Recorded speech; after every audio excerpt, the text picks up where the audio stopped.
it because his poll numbers are falling. And at the end of the day, it is a distraction from the substance. It is not a consequential legal issue. But I'll tell you what it is it's catnip to reporters. Reporters love to focus on it.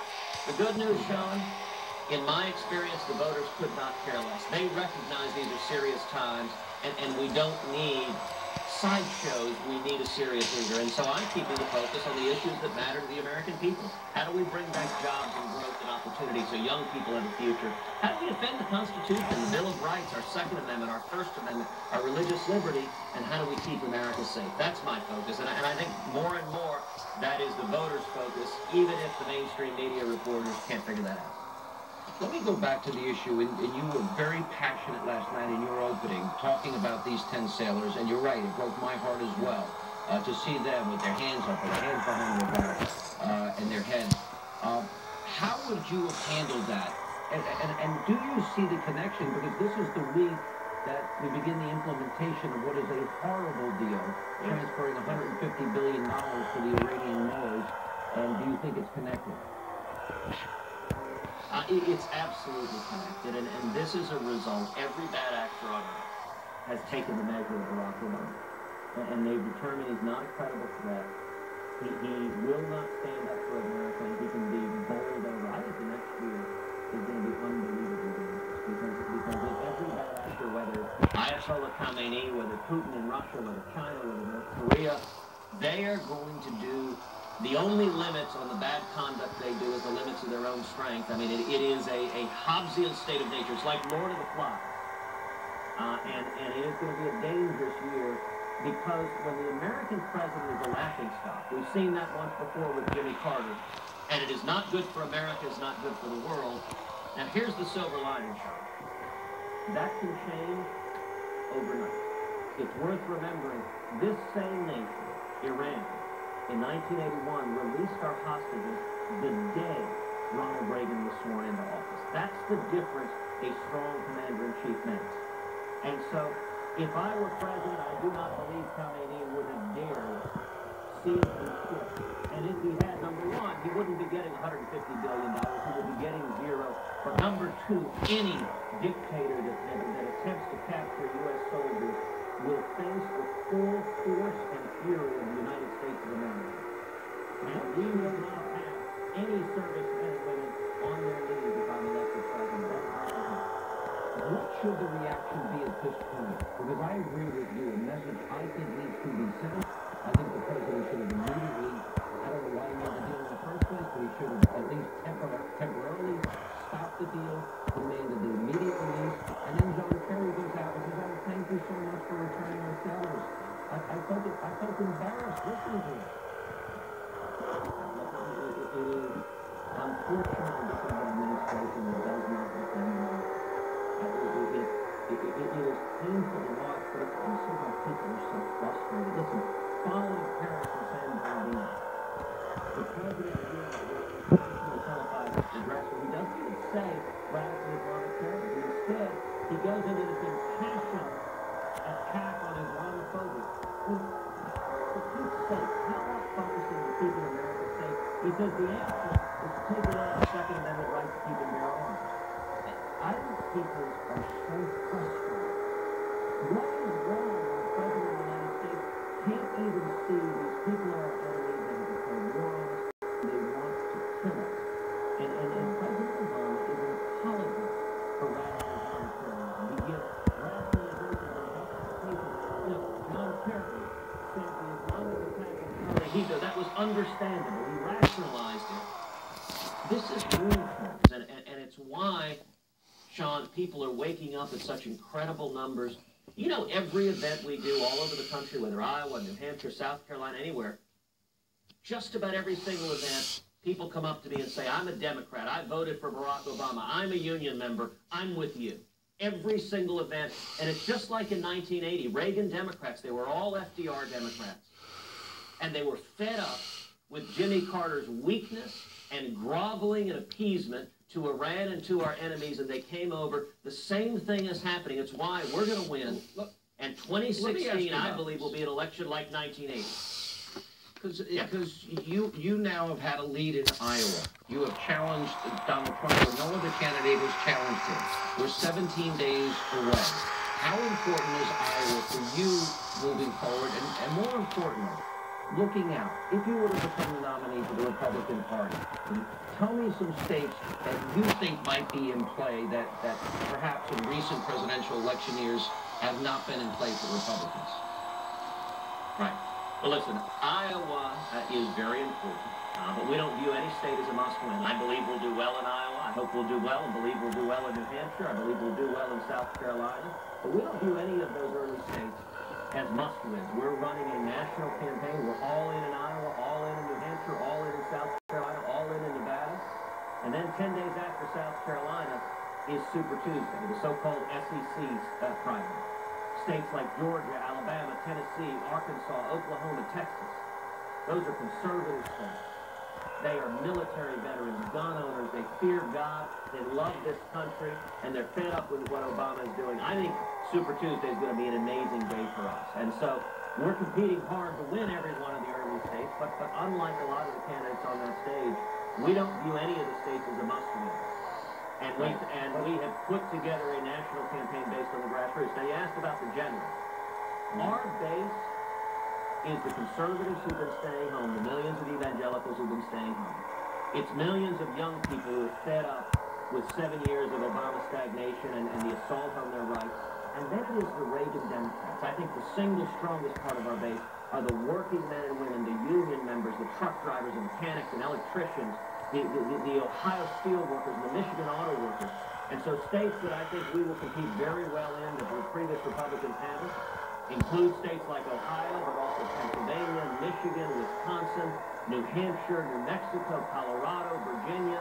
All of these are states where you've got working men and women who are getting hammered by the Obama economy, and they're fed up with what's going on. And I think we will see an election in 2016. In 1980, the New York Times said, 2 weeks before the election, the New York Times had a banner headline: President Carter will be reelected by double digits.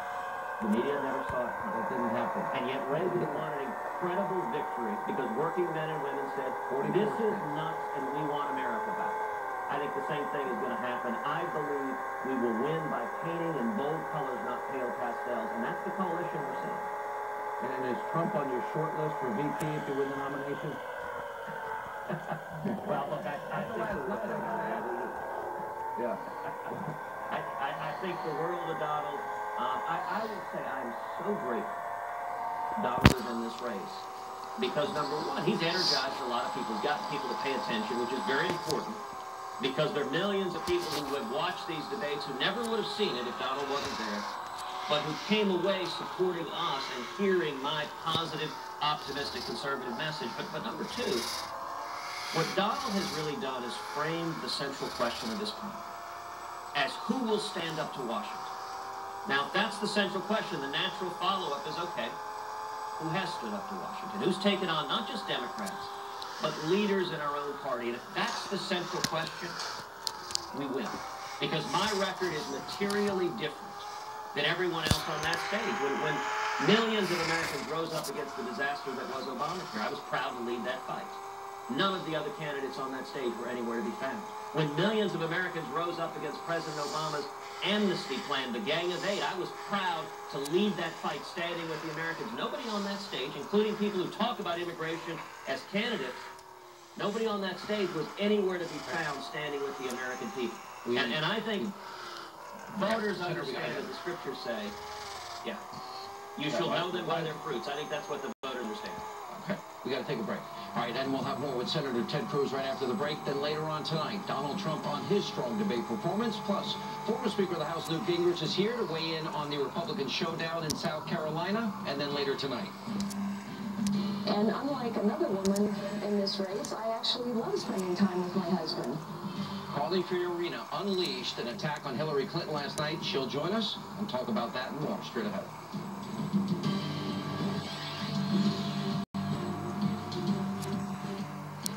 Hi, you've reached Emma. I'm out of the office right now, but we'll get back to you just as soon as I possibly can. Join Princess Cruises for exclusive Discovery at Sea experiences. Princess Cruises, come back new. Getting to know you, getting to know all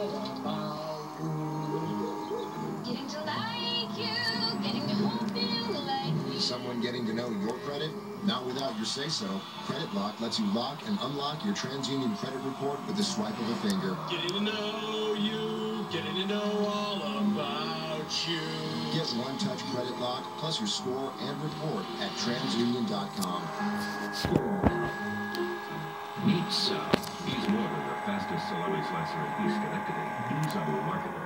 And all it took was constant contact. Sal's emails are easy to create and hard to resist. Try it free at ConstantContact.com. Countdown to election 2016, starting January 28th. Watch the Fox News GOP debate. Then we're live at the Iowa caucuses and New Hampshire primary.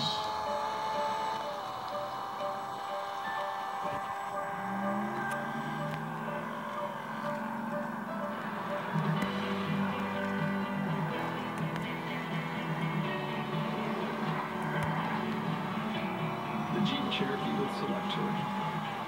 Legendary Jeep brand capability for any road. During 1 week to do over $500 bonus cash for 3,000 return cash allowance in 2016 Jeep Cherokee Latitude. From online gaming in New Jersey, I couldn't wait to sign up. That's right, New Jersey. At Betfair Casino, you can play your favorite casino games online for real cash. You can play high stakes, low stakes. It's really up to you. Step 1, join for free at BetfairCasino.com and get $10 free. Step 2, make your first deposit and we'll double it up to $1,000. Step 3, start winning real cash. I won $600. $8,500. I won $7,500 on Betfair. Go to BetfairCasino.com to claim your bonuses today.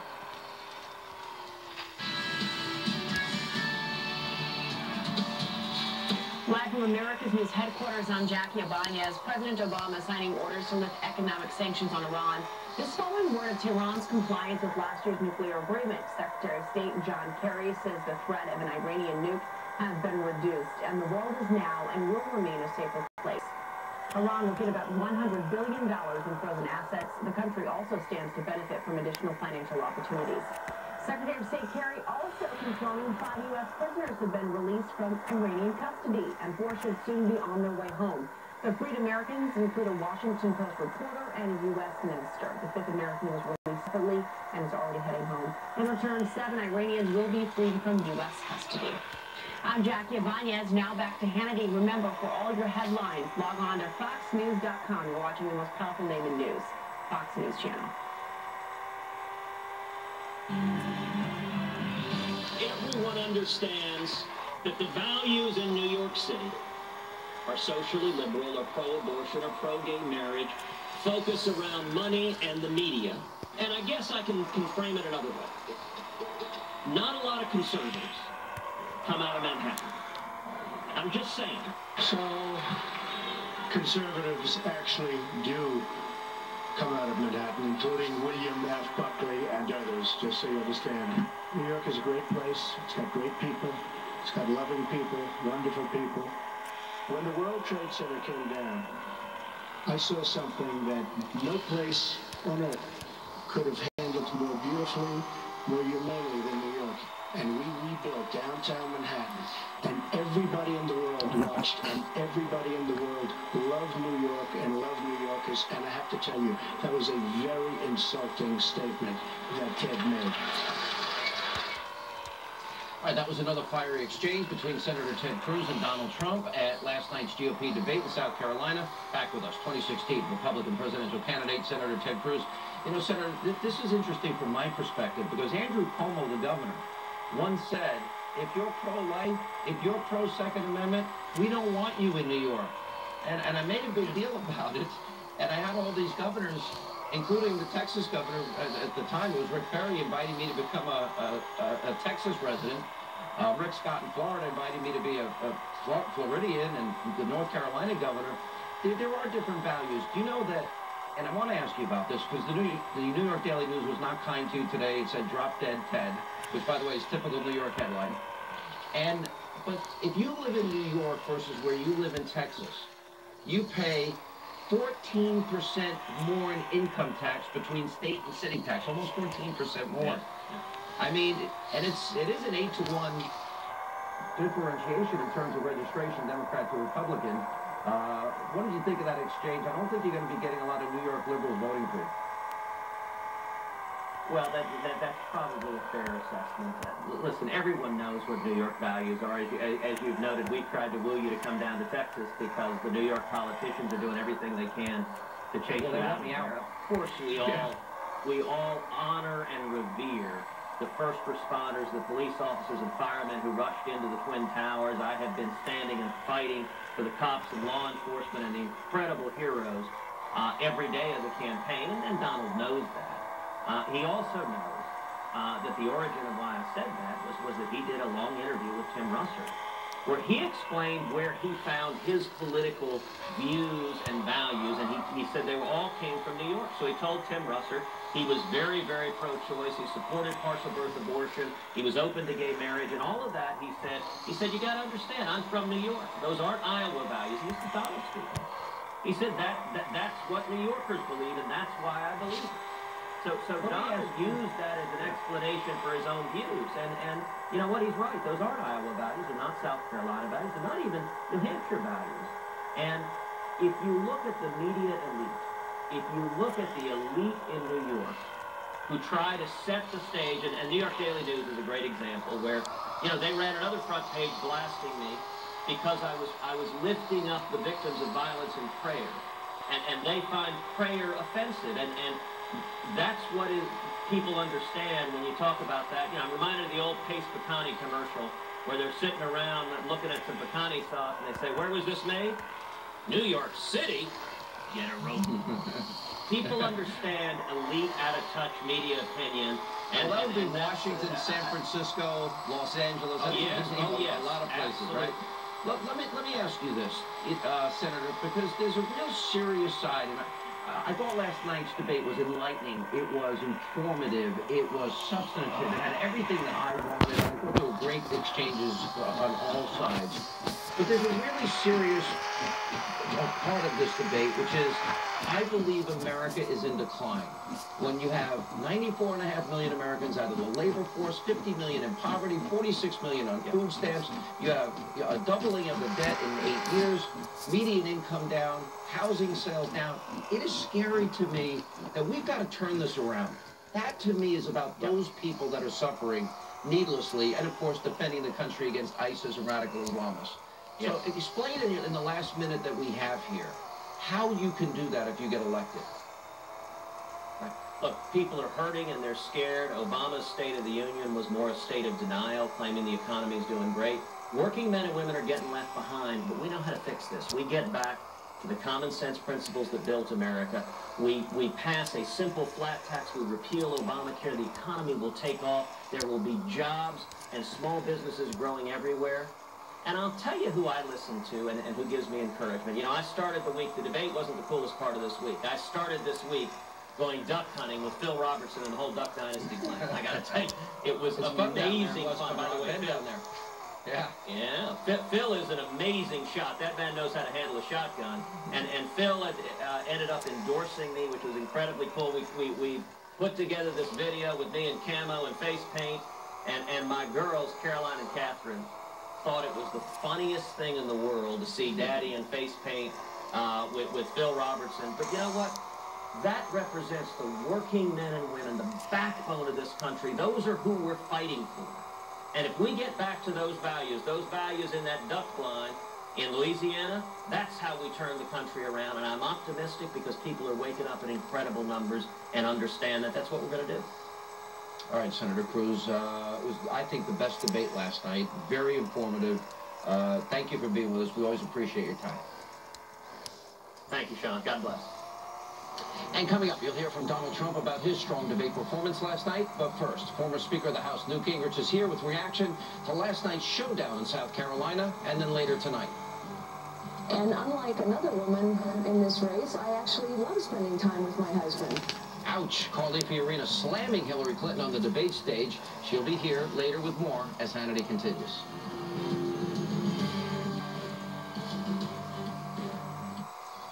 20 times a day. 4 times a night. How often do you feel the urge to go to the bathroom? I stopped counting. Count on Azo Bladder Control. It helps reduce the urge with naturally sourced pumpkin seed, so you can go less and worry less. At the Joseph A. Bank Martin Luther King Jr. weekend sale, get up to 70% off sweaters, outerwear, dress shirts, ties, and accessories. Plus, all traveler dress shirts and sports shirts are just $3 for $99. Only at Joseph A. Bank.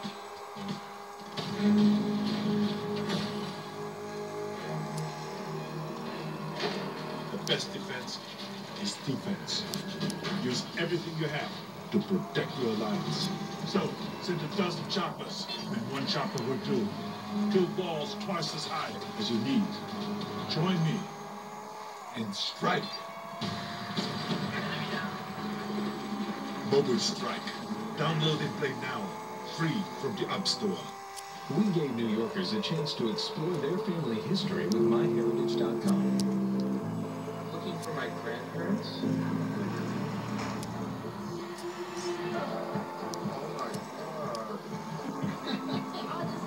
These are my great-grandparents. And as relatives I didn't know existed. I never met my mother until like 15 years, and I've never gotten to really this far. Discover your family history with MyHeritage.com. Sign up for free today. Atlantis.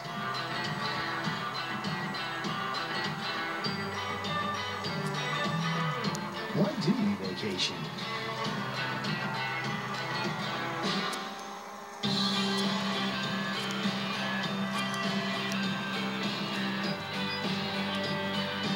Discover your why at Atlantis. And now receive a $250 airfare credit. Atlantis. Always amazing. Welcome back to Hannity. So one of the most talked about moments from last night's debate was when Donald Trump and Senator Ted Cruz went back and forth over the issues of New York values. And during their heated exchange, Cruz referenced the sit-down interview that Trump did with Tim Russert back in 1999. Here's what Cruz was talking about. Would President Trump ban partial birth abortion? I'm very pro-choice. I hate the concept of abortion. I hate it. I hate everything it stands for. I cringe when I listen to people debating the subject. But still, I just believe in choice. And again, it may be a little bit of a New York background because there is some different attitude in different parts of the country. And, I was raised in New York and grew up and worked and everything else in New York City. But I am strongly for choice, and yet I hate the concept of abortion. But you would not ban or ban partial birth abortion? I am pro-choice in every respect. All right, here with reaction, the author of the new book, a bestseller, Duplicity, Fox News contributor, former Speaker of the House, Newt Gingrich. It is fascinating how this has taken off. Andrew Cuomo, the governor, he wants an apology. Hillary wants an apology. Comrade de Blasio wants an apology. I live in New York. I pay 14 cents more of every dollar I make between state and city taxes. And the governor said, if I'm right to life and you're pro-Second Amendment and you believe in traditional marriage, there's no place for you in New York. So I guess that means I have to leave. What's your take on this? Just quit paying your taxes. Wait a minute. I do that, and you're going to be sending me a cake with a file. I don't think that's going to work. Well, look, I mean, first of all, I think that it was an interesting exchange. I think that Trump did about as brilliant a job as you could of coming back with 9/11 and all of the patriotic emotions that all of us feel about New York City in that context. It was a devastating response. But I think that Cruz has to make a decision. If you take that and you take one other section of that same interview, Trump has said enough stuff that, if pursued, would cause him some trouble in a Republican primary. But by itself, a throwaway line about New York values doesn't get you anywhere, because most people don't really know what that means. And remember, Rudy Giuliani, who was the mayor of New York, was for a long stretch the far and away the most popular Republican presidential candidate. So in 2008, so you know, just as a throwaway line, it doesn't work. There is something there. It's perfectly fair to say to Trump, so where are you today on partial birth abortion and a number of other issues that he, back in his New York days, he sort of was, he was a standard New Yorker, and that means he was well to the left of the Republican primary base. I take him at his value. Actually, I thought he gave a very good explanation in an earlier debate when he said, hey, I knew somebody was going to have an abortion. They have the kid, and it's a beautiful child. I changed my mind. I take him at his word. We're talking about, what, 17 years ago? It's a long time. And he wasn't obviously political at the time. He's thought through his values. I take him at his word. I believe him. Well, I think, and that's the case he's got to make, is that, you know, to go back, first of all, I don't know, given Cruz's age, I think he's 44 still. If you went back the same number of years for Cruz, you know, I think he'd be in high school. So, you know, so, and it's a game you can play. What I was struck with last night is really simple, and it doesn't fit how, you know, the politicians keep score. Donald Trump came into that debate as the front runner. Donald Trump left that debate as the front runner. Therefore, if you say to me who won the debate, Donald Trump. Now, I don't care what points were scored. Cruz is a brilliant debater, much better debater than Trump. Rubio at times was brilliant, particularly when he ran through 11 attacks on Cruz in like a minute. It was an amazing performance. But if the game is not how well do you perform on stage, if the game is how well do you perform in the minds of the people who are watching, it's pretty clear from all the social media that Trump is just very formidable. I agree with your analysis to an extent. I think this has now become a three-person race. And I think it's Trump, Cruz, and Rubio. And that's it. I don't see anybody else breaking through. It doesn't mean it's impossible. I don't have a crystal ball. But as of right now, today, 17 days out of Iowa, I see a three-man race. Well, I think nationally polls say that, but look at it this way. I don't think Rubio's in third place in Iowa, and I don't think either Cruz or Rubio are in second place in New Hampshire. I mean, you come to a moment in time when an event occurs. The Iowa event's going to be, I think, basically, unless something dramatic changes, it's going to be between Trump and Cruz, period. And everybody else is going to be for them. Then you're going to pivot, and you're going to see what happens next a few days later in New Hampshire. As of today, Trump has a very large margin, but that can change overnight. I mean, you and I have both seen circumstances where, boy, it turns around immediately. How do you analyze Hillary? Hillary now, I have law enforcement sources. Hillary's gone. Tell me more. Well, I'm just saying, Hillary's gone. You don't think she gets the nomination? I don't think, in fact, I think the party will start to panic. John Kasich caught it perfectly last night when he said, look, if this ends up being Bernie Sanders, we carry 50 states. Now, I think that's a bit rich. I think more like 47. But you start thinking about it, this guy could be the George McGovern of our generation, a guy who is so far to the left. And nobody notices it right now because he's running around with Democrats. Yeah, that's a good point. He's running around singing to the choir. Yeah, I mean, he's running out to college students saying, free student loans, and by the way, you might as well smoke pot while you're getting them, baby.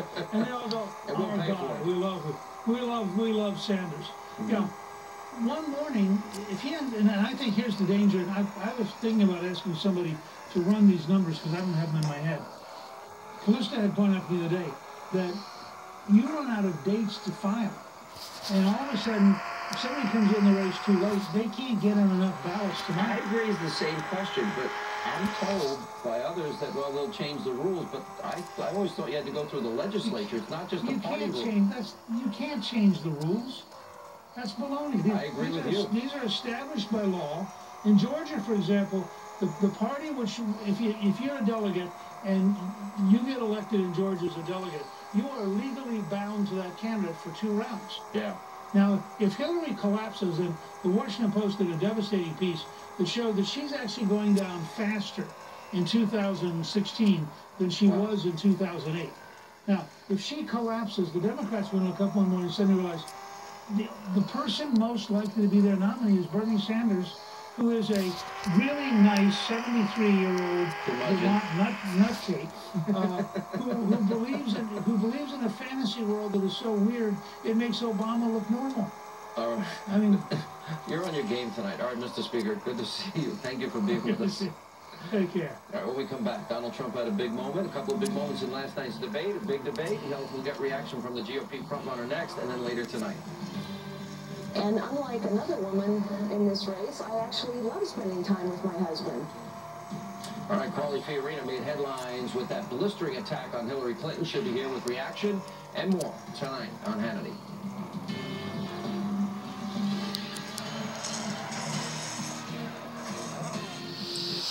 We got beautiful new floors thanks to Empire Today's 60% off sale.